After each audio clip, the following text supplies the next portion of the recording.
Search कीजिए मेरा channel और सब्सक्राइब कीजिए टेक इन्फो EDU को और बेल आइकन को दबाइए रोजाना मोबाइल कंप्यूटर टेक्नोलॉजी से रिलेटेड वीडियोस सबसे पहले देखने के लिए। दोस्तों, आजकल के लेटेस्ट फ्लैगशिप फोन्स में फेशियल रिकॉग्निशन का फीचर आपको मिलता है, जैसा कि अभी हाल ही में लॉन्च होने वाले सैमसंग के फ्लैगशिप फोन्स S8 और S8 प्लस में भी आपको ये फीचर मिलता है। तो ये फेशियल रिकॉग्निशन क्या है, कैसे काम करता है, कितना रिलायबल है, कितना सिक्योर है, तो ये सब जानने के लिए ये वीडियो एंड तक देखते रहिए, क्योंकि आज इस वीडियो में मैं आपसे इसी के बारे में बात करने वाला हूँ। अस्सलाम वालेकुम दोस्तों, मेरा नाम है काशिफ और आप देख रहे हैं टेक इन्फो EDU। तो चलिए शुरू करते हैं।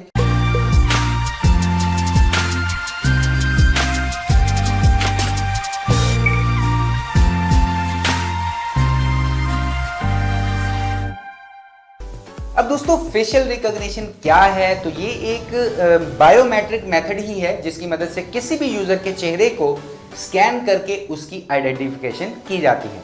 अब जैसा कि आप आजकल सैमसंग के लेटेस्ट फ्लैगशिप फोन्स S8 और S8 प्लस में इस फीचर के बारे में काफी सुन रहे हैं कि इसमें आपके चेहरे को स्कैन करके आपका फोन अनलॉक कर दिया जाता है। अब दोस्तों, ये टेक्नोलॉजी या सॉफ्टवेयर एक नॉर्मल न्यूमेरिक कोड पर काम करता है जिसे फेस प्रिंट कहा जाता है। सेम वैसे ही जैसे फिंगरप्रिंट होते हैं वैसे ही फेस प्रिंट होते हैं। अब फेशियल रिकॉग्निशन में क्या होता है कि वहां पर जो सॉफ्टवेयर है वो जब भी किसी डेटा को स्टोर कर रहा होता है तो वो 80 नोडल पॉइंट पर काम करता है।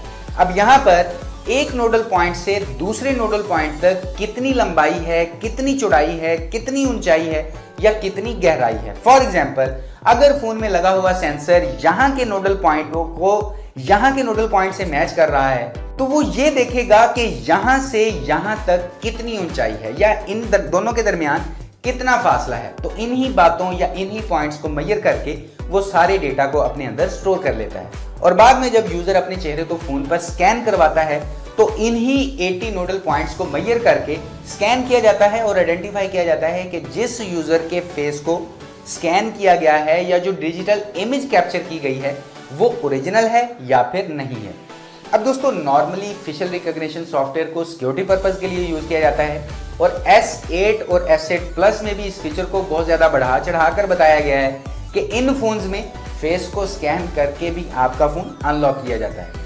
अब दोस्तों, वैसे तो प्ले स्टोर में आपको ऐसी बहुत सारी ऐप्स मिल जाती हैं जिनमें आप अपने चेहरे की मदद से ऐप लॉक लगा सकते हैं, अपने फ़ोन को अनलॉक कर सकते हैं, लेकिन वो सारी ऐप फजूल हैं, उन पर ट्रस्ट नहीं किया जा सकता क्योंकि वो बहुत अच्छे तरीके से या इतने अच्छे तरीके से काम नहीं करती हैं। हाँ, अगर आप सिर्फ ट्राई करना चाहती हैं तो डाउनलोड करके उसे ट्राई कर सकते हैं। अब अगर हम 5-6 साल पहले की बात करें तो फिंगरप्रिंट स्कैनर का बहुत क्रेज था, लेकिन अगर हम आज की बात करें तो आपको बहुत से फोन्स में फिंगरप्रिंट स्कैनर मिल जाता है क्योंकि फिंगरप्रिंट स्कैनर अब आम हो चुका है।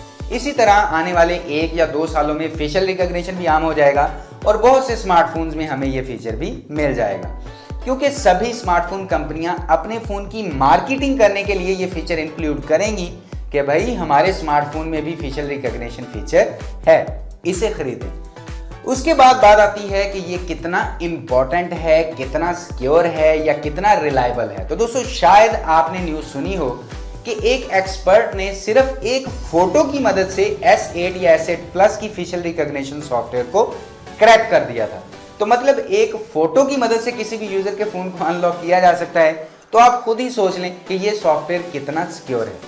तो अभी इस टेक्नोलॉजी पर हमें बहुत सारा काम करना है इसे और ज्यादा सिक्योर बनाने के लिए। और इसके अलावा यह भी कहा जाता है कि इस सॉफ्टवेयर को एयरपोर्ट्स पर भी यूज किया जाएगा, जैसे कि कई मुल्कों में एयरपोर्ट्स पर लोगों को आइडेंटिफाई करने के लिए इस सॉफ्टवेयर को यूज किया जा रहा है, जैसे कि अमेरिका में। तो मेरे ख्याल में तो अभी इस सॉफ्टवेयर को बेहतर बनने के लिए इस पर और काम करना होगा क्योंकि अभी तो फोटो की मदद से भी इसे क्रैक किया जाता है। इसके अलावा आपको फेसबुक पर भी टैग के रूप में एक फेशियल रिकॉग्निशन जैसा ही सॉफ्टवेयर मिलता है जिसकी मदद से आप अपने फ्रेंड्स को टैग करते हैं। तो दोस्तों, उम्मीद करता हूं कि आप फेशियल रिकॉग्निशन के बारे में अच्छे से जान गए होंगे। तो आप भी मुझे नीचे कमेंट सेक्शन में बताइए कि आपको ये फीचर कैसा लगता है, आने वाले वक्त में ये हमारे काम आएगा या नहीं आएगा। इसके अलावा इसके मिस यूज से क्या नुकसान हो सकते हैं, तो ये सारी बातें आप मुझसे शेयर करें। मैं तो यही सोचता हूं कि एक बार अगर आपने अपना फेस स्कैन करवा लिया और अगर नहाकर या मुंह धोकर दोबारा फेस स्कैन करवाएंगे तो शायद आपका फोन अनलॉक ना हो सके। या अगर कोई खातून मेकअप में अपना फेस स्कैन करवा लेती है और वो सॉफ्टवेयर नोडल पॉइंट वगैरह जो है सेव कर लेता है अपने अंदर, और जब वही खातून चेहरा धोने के बाद स्कैन करवाएगी अपना चेहरा तो शायद फोन अनलॉक ना हो सके। तो खैर दोस्तों, ये तो मजाक है, लेकिन अभी ये फीचर इतना सिक्योर नहीं है। उम्मीद है कि आने वाले वक्त में इसे बेहतर से बेहतर बना लिया जाएगा। तो वीडियो देखने के लिए आपका बहुत बहुत शुक्रिया। और अगर अभी तक आपने अपने और हमारे चैनल को सब्सक्राइब नहीं किया तो जल्दी से सब्सक्राइब करके इस फैमिली का हिस्सा बन जाइए, क्योंकि मैं आपके लिए रोजाना यहाँ पर ऐसी ही मोबाइल, कंप्यूटर, टेक्नोलॉजी से रिलेटेड वीडियोस लेकर आता रहता हूँ। तो अभी के लिए इस वीडियो में इतना ही। नेक्स्ट वीडियो में इंशाल्लाह मुलाकात होगी। अपना ख्याल रखिएगा। अल्लाह हाफिज।